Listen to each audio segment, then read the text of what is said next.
kabarnya hari ini? Apakah baik? Sebelum saya lanjut ke materi, izinkan saya memperkenalkan diri. Nama saya Sartik dengan NIM B1B1230048.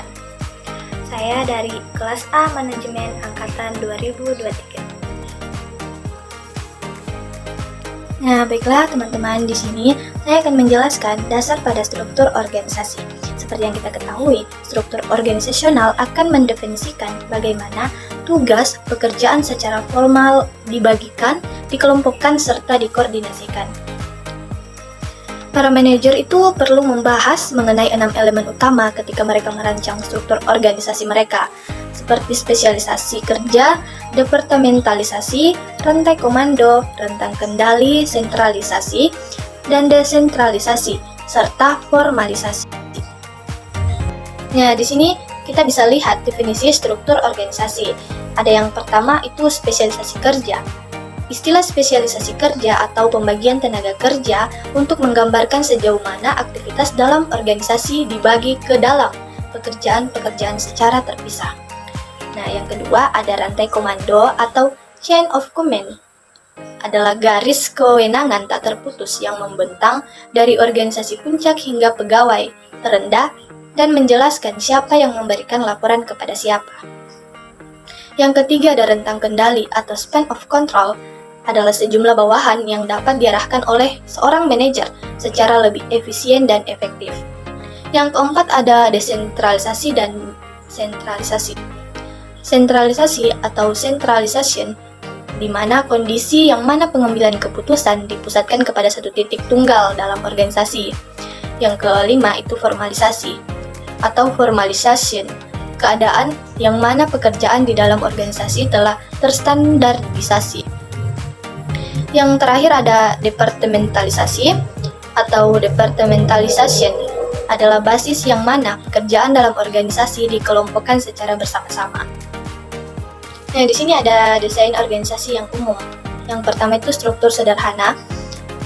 Struktur sederhana itu atau simple struktur adalah suatu struktur organisasi yang dicirikan dengan rendahnya derajat departementalisasi, rentang kendali yang lebar, otoritas yang tersentralisasi pada satu orang tunggal, dan kecilnya formalisasi. Yang kedua ada birokrasi. Birokrasi atau birokrasi sesuai struktur organisasi dengan tugas operasional yang sangat rutin yang dicapai melalui spesialisasi. Aturan dan regulasi yang dapat diformalisasikan. Tugas yang dikelompokkan ke dalam departemen fungsional, otoritas yang tersentralisasi, rentang kendali yang sempit, dan pengambilan keputusan yang mengikuti rantai komando. Nah, yang ketiga ada struktur matriks. Struktur matriks itu sama kayak simple struktur. Adalah satu struktur organisasi yang menciptakan otoritas ganda dan menggabungkan antara departementalisasi fungsional dengan departementalisasi produk. Nah, di sini kita dapat lihat opsi desain yang baru. Opsi desain yang baru itu seperti apa? Seperti organisasi virtual atau organisasi inti kecil yang merupakan sumber luar terbesar fungsi bisnis. Nah, organisasi yang kedua itu organisasi yang tak terbatas.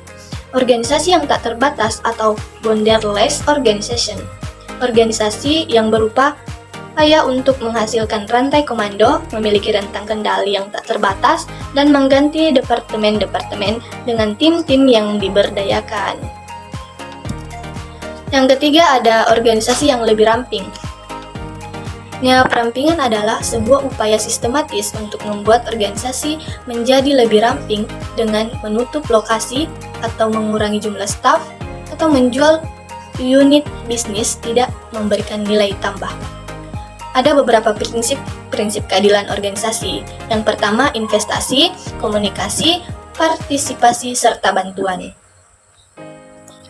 Nah, di sini dapat kita lihat model dari organisasi. Yang pertama itu ada model mekanistik.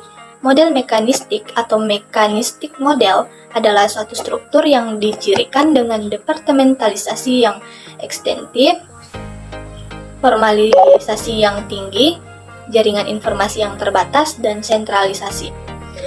Model yang kedua ada model organik atau organic model, adalah suatu struktur yang datar menggunakan hierarki silang dan tim-tim fungsional silang dengan formalisasi yang rendah, memiliki jaringan informasi yang komprehensif dan bergantung pada pengambilan keputusan partisipatif.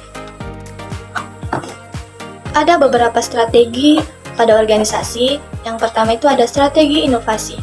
Strategi inovasi atau innovation strategi adalah suatu strategi yang menekankan pada pengenalan produk dan jasa baru yang utama.